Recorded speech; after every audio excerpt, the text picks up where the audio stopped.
Hi everyone, welcome back to the Active Knowledge series, The Practice of Non-Greed in Business. Today, we're moving into what I call the third part, the third domain of the competitive engine, which I've simply titled Fuel. See, coming up on the screen, our competitive engine model, and just walking through the three parts, we have looked at the core, which is the core strength, the core competitive strength of my organization, of my business. We have looked at directional element, focus, capability, strategy to craft a competitive posture which will allow us to deliver on our purpose, to achieve our vision. And today we're moving into the third part, which is the fuel. And it consists of two elements, barriers and rewards. The domain of fuel. Fuel is that section of the engine which provides the energy, the oomph, excuse that expression, to make our organization and our people lean into and contribute. Elements of the core doing this, but the fuel, the rewards and the barriers which can stop those rewards being gained becomes an important element. It is about the right character of the rewards, and it's also about the flow, and that's where barriers come in. We want to energize the competitive strength. We want people being uplifted and leaning in and contributing all they can. Remember, one of our expressions, the competitive strength of a business lies in the combined talent and effort of every person who works with and within our business. This domain of fuel is going to try and muster that and direct that forward. We're going to be leaning on purpose, motive, leadership, worthy leadership, that connection, that trust with the employees, with that working group. We're going to be using vision and culture, that's our core. We're going to be focused on the customer. We're going to be focused on capability, craft our strategy. But this is the part which is going to give us that sustained and compounding strength to go forward. I think that's an important element not to forget. We want to be able to bring our full potential to the forefront. And we can only do that if we've structured the rewards in a correct way and if we stop the barriers which are forming. So today in chapter 11, we're going to start looking at this domain of fuel by examining barriers. You see coming up on the screen again our diagram, the competitive engine. There's the barriers. We want to make sure we can cleanse and remove them as best we can. So let's step into chapter 11 and begin to talk about barriers and just try and give you a sense of what they are, where they may be, and how you can remove them, and obviously why you should remove them. Barriers can and will stop you from moving forward. They can cause you to miss the turn-off which everyone else has taken. They can blind you to see opportunities and what is possible. They can certainly hold people back from performing at their best. They can just, I'll use the word suck, excuse that expression, the competitive strength, the energy out of your organization. They can also just be an anchor that you're dragging forward day after day after day, slowing you down. Barriers, you do not want them. You do not want the impact on your business. You do not want to be fighting against yourself in trying to win. It requires a constant effort. Barriers form continuously, and it requires a constant effort to remove them, to negate them, and to make sure they don't come back. It's not something which you can do every 5 years and say that's done. What can barriers look like? A quick snapshot. Pride, self-interest, politics, paradigms, managerial frames, bureaucracy. There's some examples of the types of things which can degrade your ability to perform. They slow growth, they slow your success, and they stop people from contributing. And you don't want any of those things. So today I just want to spend time on just 5 areas. Barriers, where do they come from? Are there some forms of common barriers? What are the characteristics of these barriers? How do I remove them? And I wouldn't mind just spending a moment talking about organizational design because that can really be a catalyst of barriers. So those 5 areas we'll go through. So let's start. Barriers. They are of your own making. They're not something which come from the exterior. They're not challenges or obstacles or problems you've got to overcome in a marketplace. When we talk about barriers, what I'm speaking about here are barriers to success which are typically self-imposed impediments which slow you down, distract you, stop your business from competing to their fullest ability or to its fullest ability. And as you begin to get your head around and think about barriers to success, you actually step back and you're stepping into the core of the business and you're looking at it at a very systemic level. What are the things which we are doing which may stop someone from leaning in and contributing their fullest, which may stop the organization being able to move, to be agile, adaptable, will stop the organization from seeing real customer needs and real value and being able to deliver into that. What are the things which are happening which stop us from doing this? What's holding us back? What are the constraints which we're putting in place? What's the additional baggage we're dragging with us? Why we feel so sluggish? And, and as you're thinking about these, your good analogy is always to think of your own fitness. Think of an athlete. Am I doing my exercises? Am I eating the right food? Am I doing the right training? Do I have the right mental attitude? Am I mixing with the right people? What's dragging me back? Why aren't I getting stronger and healthier and fitter? So when you're thinking about barriers and you're thinking about rewards and you think about this domain, you certainly are thinking about, is my business competitively fit? Am I feeding it the right food? Am I stopping it from eating it the wrong food? Is maybe a good way to think about it. You're trying to win, you're in a competitive marketplace, you have a vision, you have a purpose, you're striving to go forward. My question is, what am I doing that's holding me back? What are these barriers? Where are they coming from? How do I remove them? I want to be as clean, as healthy, as strong as I can, so I can just stride forward with all the resources I've got, all the potential I've got, all the contribution I've got, and win. I don't want to be tripping over my own feet and creating barriers which are slowing me down. So barriers are of your own making. Recognize that, because you need to look inside to find them. You can't look around outside and say, where are these barriers? Where are these barriers? They're in you, they're in your organization. You are probably creating them and allowing them to exist. What we're trying to get you to do is to step back, look inside your organization, even in your organization, look out and say, what's stopping us from being all we can?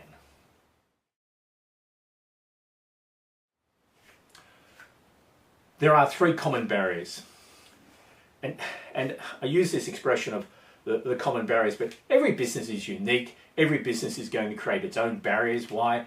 Every business is different. It's working in a different market. It has different people and different leaders and has a different history. However, I think you can categorize the barriers which exist into these three categories, and I think that will help you to begin to search out and find them. And I'll just give you what the three categories are, and then we'll begin to dig into them. Paradigms, bureaucracy, self-interest. Paradigms, bureaucracy, self-interest. They're the three categories, the way I pull the barriers out and begin to categorize them. Why do I categorize them that way? Because the causation of them is different. And once I understand the causation, I know how to remove them. What's a paradigm? It's a way of thinking.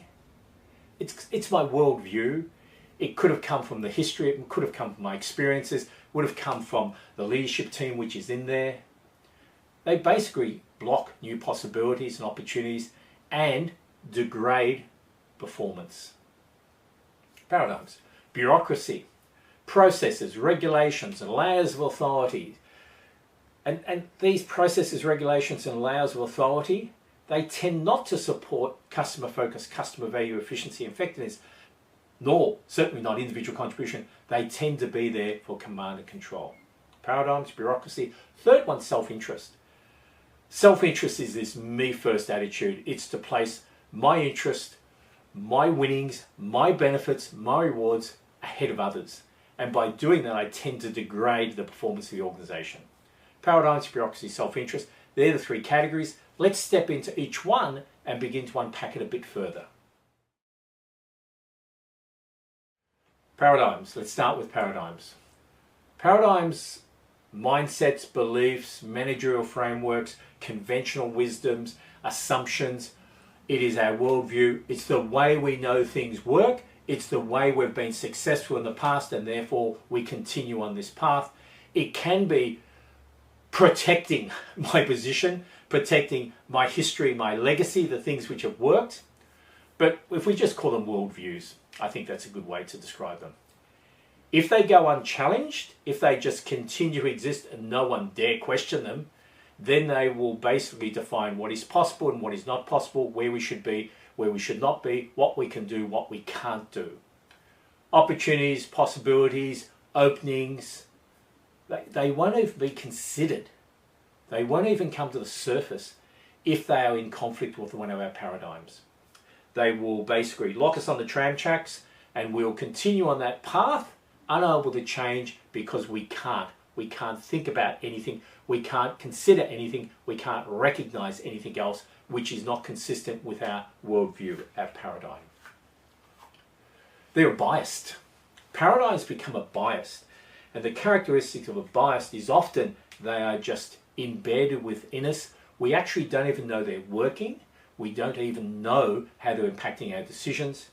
Biases can't be removed by saying, oh, there's a bias. It's very difficult to do that. You're almost going to remove the person, but let's not go there. So we need to make sure our business paradigms are not locking us onto a tram track. We need to be challenging them, and by challenging the paradigms and unpacking them, it does two things. It validates what we're doing today, but also it validates our path for the future. So the leader's ability to deconstruct, to have open discussions about, do we have any paradigms? What are they? How are they impacting us? Are they still relevant? Should we change? Becomes quite important. So we need to challenge our worldviews. We need to challenge our conventional wisdoms. We need to change our beliefs the way we've always done things to see whether they're still relevant. If we don't, they can form a very clear barrier to our performance and our success. And just as a final point on paradigms, mavericks. People who ask these annoying questions, who do not want to do it the way we have always done it before, can be quite important in agitating the leadership team and the organization to challenge paradigms, to challenge the way we've done things. So embracing mavericks, giving them a level of protection and listening to them can become quite important. The second category of barriers, bureaucracy. If you go into an organization and you say, so tell me how you function, how do you work, what's the way your organization achieves what it seeks to achieve? You often see what we pulled out will be the organizational chart. Well, here's the board, here's me, manager director, here's my senior leadership team. We've broken it down into these areas. There's finance, there's marketing, there's production, there's human resources, these are different areas, there's the leadership teams in those. This is our organization. That's an example. That's maybe a expression of bureaucracy, a way to look at it, a perspective. But bureaucracy goes much deeper. It is about systems, processes, how we make decisions, why we make decisions, budgeting, how we budget, recruitment, who we recruit, how our rewards program works, what is our culture, what do we uplift, what do we support, what do we push down. Bureaucracy is much wider. It's how we function as an organization. It's an expression of the paradigms, our worldview, and how that has flowed through to how we operate. Without disrespecting anyone or upsetting anyone, I would say bureaucracy tends to be a command and control tool. The organizational structure, that little diagram, is a command and control tool. I make the decisions, these flow down here, everyone down here does what they are told. And all the systems, the processes, everything which are put in place have been established to support that command and control structure. The challenge with that is often it goes too far. And I come back to say the competitive strength of our business lies in our ability to muster the combined strength and talent of everyone working within and with our business. We want to uplift their potential. We want to focus it. Direction, alignment, focus, good, important. Command and control, telling people what to do, bad. Systems and processes that lock people into, you must do it this way, can be bad. A competitive landscape, the market we're in now, the speed at which it's changing, we need to be adaptable. We need to have an intimacy with client needs to understand where it may go to. We need to have a speed to market. We need everyone who works with us leaning in and contributing their all. We need creativity. We need innovation. We need these to be deconstructing and looking how the future is going to be and helping us create new things. Bureaucracy can tend and does tend to squash a lot of this. Good way to think about it, maybe an analogy, does bigger government and more regulations lead to better outcomes for the community? Does it lead for more efficiency, more effectiveness? often not. And I think many people would say, I'll prefer a smaller government, less interference, maybe greater guidance, but allow us to do what we do. An exercise, if you wanted to do it, to try and to tease out how bureaucracies work in your organisation, is put who you are and what you do to one side and say, blank sheet of paper, the competitive marketplace I am in, what are the characteristics I would like to have in my organisation to allow me to compete to my potential? Here's some ideas maybe to help you begin to tease it out, but write down your list and we'll come back to it in a minute. What do I think an organisation needs to look like? Well, I'd actually like it to have a fast, I'll use the word fast, big, informal, open communications connections. I would like everyone to be connected within the organisation and with the community of our customers and with a wider network of people. Open, informal communications. Why? Because they flow easily and open, everyone's honest and authentic. So I like that vast network. I'd like teams to form and disband and respond to customer needs. Here is a problem, here is a need, we're over there, it's done, it's fixed, we're off, we're doing something else now. I'd like an organisation which permits quick and fluid responses, not something which, in 6 weeks' time it may have flowed up. No, quick and fluid responses. I'd like them to be empowered to do that and to know how to do it and have the knowledge to do it. I would like that knowledge to be cultivated and to be exchanged between the right people at the right time, not knowledge held as a power base, not knowledge channeled so you can't have it, it's mine. Open exchange for knowledge. I think an informality rather than a formality. An informality creates more effectiveness. First names, open doors, authenticity, honesty, supporting each other, enabling each other, community. I would rather be supporting and enabling the delivery of customer value rather than trying to control and manage it. I would like a clarity on our purpose for our existence, a real focus on that and empowering of that. I would like our vision to be seen and known and the whole organisation leaning into that. I would like to understand and everyone to understand our customer value proposition and compounding of that. And I would like the motive of competitiveness and everyone leaning in to be the preeminent culture. If you just were to capture those and list them down and then you were to say, so how does bureaucracy support that? How does our bureaucracy support that? How do our systems, processes and all the things we've mentioned support that? You would find typically and often they don't. And that's why bureaucracy can form barriers. Paradigms, bureaucracy, third one, self-interest.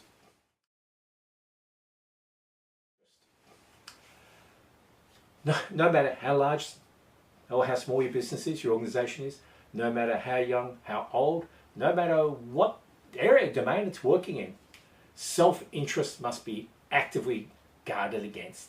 It can only do one thing, undermine the competitiveness of your business. Self-interest is a bias, and as a bias it sometimes sits in me, and I recognise it, I understand what it's doing. But self-interest it impacts the way I interact with everyone. It impacts the decisions I make, the options I think about, how I communicate. Because self-interest means I'm putting myself first, ahead of the customer, ahead of the organisation, ahead of my peers, other employees. It's not necessarily conscious, often it can be subconscious, but it degrades the way I act. It stops me from enabling and being a catalyst.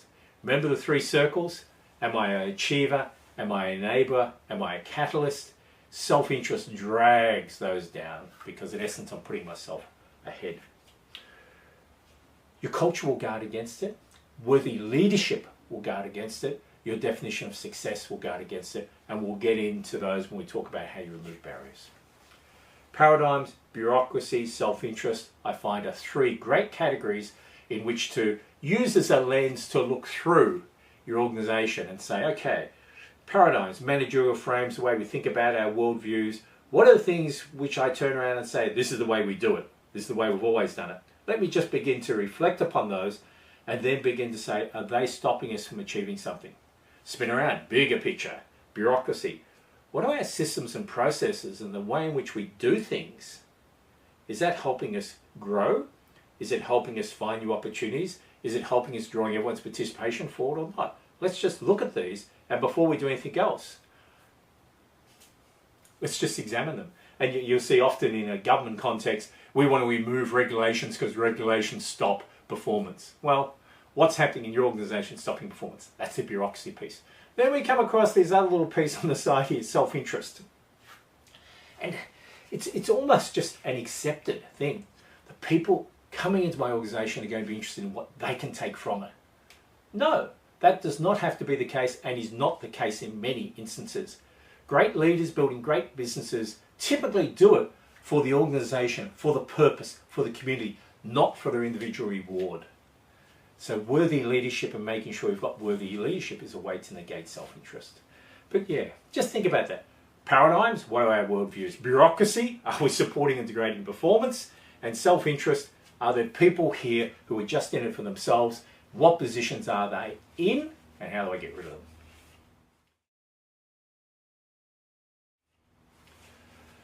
Let's step forward now and just begin to talk. So how do I remove these barriers? When I find them, how do I remove them? And again, I still say this thing, if you find one barrier, you begin to pull the thread and you'll find others coming with it. So this unearthing, removing barriers in your business, it's a routine task. It's not something which, oh, we did that 3 years ago, do we have to do it again? You are continually doing it. And almost every time your management team comes together, someone should be saying, what are we doing which is degrading performance? Has anyone seen anything? What's on your list? Because we know they're there. Are you finding them and removing them? But there's two aspects, there's two things which I think you can do, which will allow you to achieve a clean, functional, highly fit, highly motivated organization. And the two things I just want to touch on today, the first is your competitive engine. So the first aspect of what I'll call self-cleansing is the competitive engine. If your competitive engine is well tuned, if you're focused on it and you're using that as a way to drive the performance of your business, you will find your organization being self-cleansed. It will stop and prevent barriers being formed, and if they do form, they'll be taken out pretty quickly. How? Well, let me just go through some of the elements of the competitive engine and talk about how they can negate those sort of three categories of barriers we spoke about. We start with purpose and motive. If your business has a purpose to serve a customer need, and the motive is to compete, which means better every day, and we accept that profit is an outcome, it's not our motive, then your entire existence, your organization is fighting against barriers. Self-interest is not there. We're going to be challenging the paradigms which exist because we're going to be looking at new opportunities and we're going to be focused on the customer. We're going to be minimizing bureaucracy because we're going to be designing our organization, I'll come back to that, in a way which actually allows us to deliver on the customer value. So purpose and motive becomes sort of that cornerstone. Worthy leadership. Worthy leaders, by definition, place the customer and the business and the employees, those who work with us, ahead of myself. I am seeking to what? Enable and to be a catalyst. And through that, barriers will be removed very quickly. All categories. So I want worthy leaders, people who are there to allow us as an organization to be successful in delivering value to our customers, delivering on our purpose and achieving our vision. Culture. Within culture, there's what I call the identity of success. So culture is very strong. If you have the right culture in your organization, one which is built out of purpose, motive, vision, relationship of trust between the leadership and the employee group, as I call them, cultures will squash and exclude anything which doesn't fit very quickly. It will eliminate basically bureaucracy, self-interest and paradigms before it even appears. One of the key elements of that is what I'll call the identity of success. What does success look like for us as an organization? Success is about delivery of the purpose. Purpose is about customer value. Customer value is about customer need. It begins to take away all the things which are going to restrict us from doing that. So this identity of success, which we've talked about before, and defining success in a way in which everyone can achieve it, and it's not hierarchical, then that becomes quite important in just taking barriers out. Customer focus, one of the key elements of second part of the competitive engine. Where's the customer? They're at the center of all our decisions. They're the benchmark for our decisions. It narrows the space for people to go off in another direction. And stepping right beside that, out of that customer focus and capability becomes our strategy, and from our strategy becomes simple guiding principles. How can I have an organization which responds to a need and deals with it, and then I find afterwards that it's been done.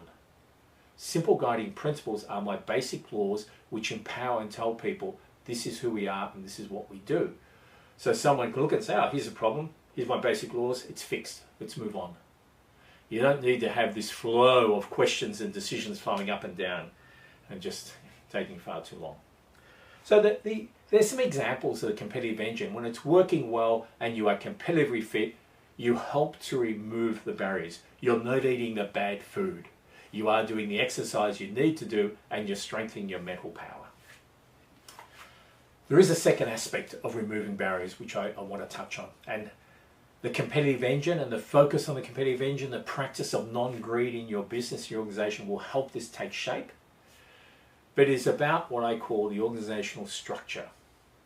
Now, your organizational structure is not your hierarchical structure diagram, not your statements of position. Their positions, they are statements of responsibility. When I talk about organizational design, when I talk about organizational structure, I'm talking about how everything comes together to deliver customer value. It's about form, it's about shape, it's about size. And I would say there's two aspects in there. It's about functionality and it's about alignment. So when you think about the design of your organization, think about functionality and alignment. First part, functionality. Can I have a clear, articulated image of how my business comes together to deliver the customer value which I've promised, which is my competitive posture. It's how I'm going into the marketplace to compete, to outcompete everyone else, to achieve my purpose by delivering greater customer value than anyone else. How do I do that? And typically, if you look at your organizational chart, well, I have my finance team, I have my production team, I have my HR team, I have my marketing team. That's not functionality. They're job titles. Now, functionality is about how the bits come together, it's the language I use, to deliver the value. And often an organizational chart does not reflect that. Pick up a pen, pick up a sheet of paper, draw how your organization works to deliver the customer value which allows you to outcompete. That is the design of your organization. That's functionality. Once you've done that, you then step into alignment. Oh, okay. So that's how we've got to come together to make sure we get the value and we are growing and we are out competing. Now, let me begin to align my strategy, my goals, and let me go through all the bits that come through with that. How have I structured my organization? How are decisions made? What are my simple guiding principles? How does that culture support that? How do I measure performance? What are the rewards? How does that align with the achievement of my goals, which is the delivery of my competitive posture? So it's the way you structure your organization can have a significant impact on the barriers which are formed. It almost goes back to that beginning. Have I built my organization for command and control so I am sitting on top and we control everything? Or am I building my organization to be in the marketplace winning? It's a very different design approach. It's just another element I just wanted to tease out when we think about organizational design, and that is size, and I'll just use the word smallness. And again, I come back to that previous analogy, that challenge I gave. Does bigger government and more regulations improve the value delivered to the community? No. No, I think is a very clear answer. It does the exact opposite. So as we're thinking about the design of our organization, and we're beginning to pull the bits together, and we're building a nice pyramid up to us sitting at the top, you begin to say, okay, apart from the appearance of command and control, let me throw that in there, am I actually achieving anything? And what I'm seeking to achieve is a competitively fit organization which knows its purpose, has a vision, and is competitively fit and is delivering customer value, out competing everyone else. So I'll use the word smallness. There are distinctive competitive strengths that come with smallness.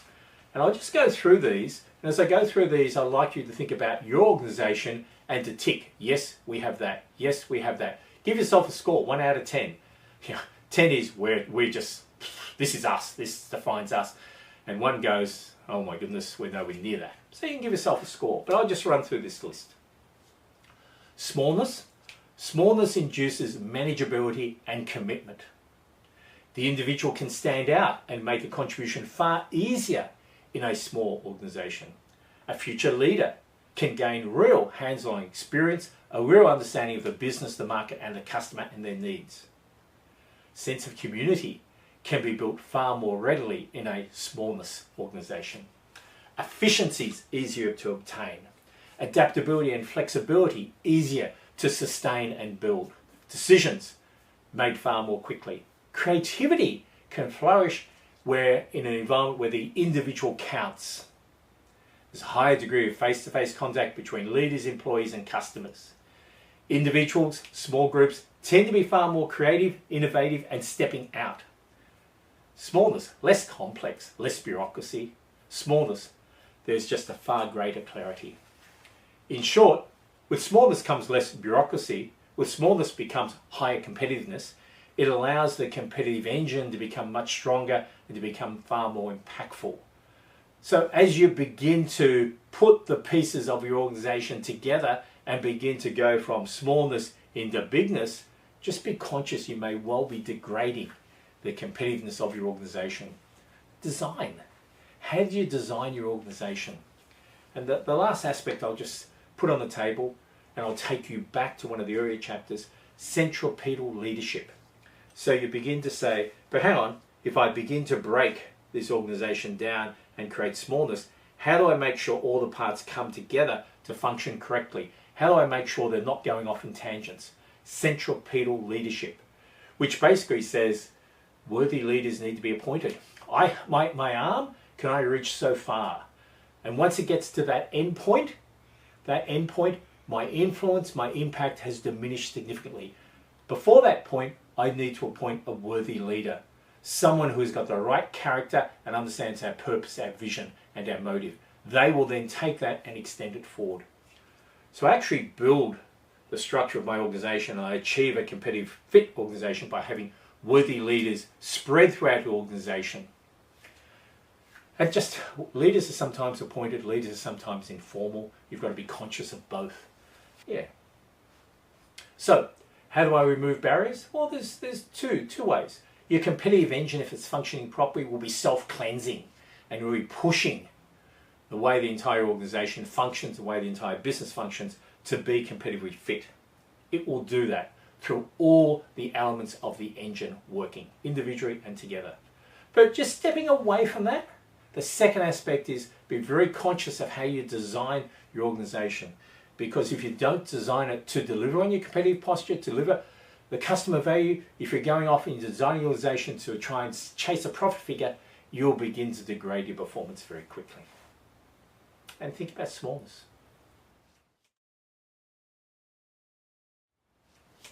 So let's sum this together very simply and cleanly.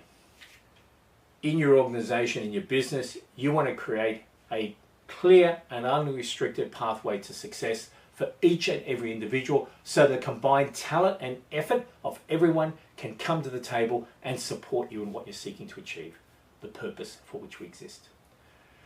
You want to build the attributes that support achievement, growth, and competitiveness of that individual contribution. You want to remove all the barriers that block potential, and you want to be very conscious that this profit first motive, seeing profit as something which we're seeking to achieve, we're driving to achieve, it's why we're here, that will just seed all the barriers which will degrade the performance of your organization. The domain of fuel, first element, barriers.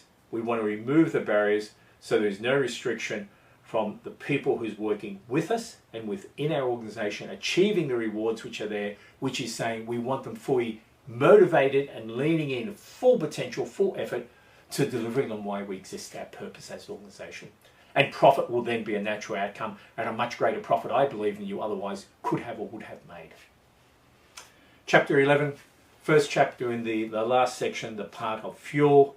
We need to remove the barriers so we can be all we can be, if you like that expression, or simply reach our full potential. Hope that has given you some thoughts. Hope it's made sense to you. Hope it makes you begin to think about, what are we doing to drag ourselves back as we're trying to step forward, and how do I stop that? This is what the barriers section is about. This is what removing barriers is about. Again, thank you very much for your time. Thank you for listening to me. We have 2 more chapters to go in this series. The next one is speaking about rewards, but then there's a final chapter which I'd like to introduce and bring you to, which is the working of the competitive engine in a real environment. And just to give you that context so you can just pull all this together and lean into making the competitive engine in your business real. Again, thank you for your time. Hope to see you again soon. Be well. Hi everyone, it's Sally here. I work with Richard. You will see coming up on the next 3 slides. Firstly, a URL link if you are interested in purchasing Richard's guide to the competitive engine, titled Compete, which is a 274-page full-color guide in either printed or a digital PDF format, or both if you wish. Secondly, a URL link to Richard's library of some 500 articles on the various elements of the competitive engine and more that you can access freely. And thirdly, there is an email address for any questions you may have. These are great resources, and I commend them to you. Thanks everyone for joining us today, and I hope to see you again soon.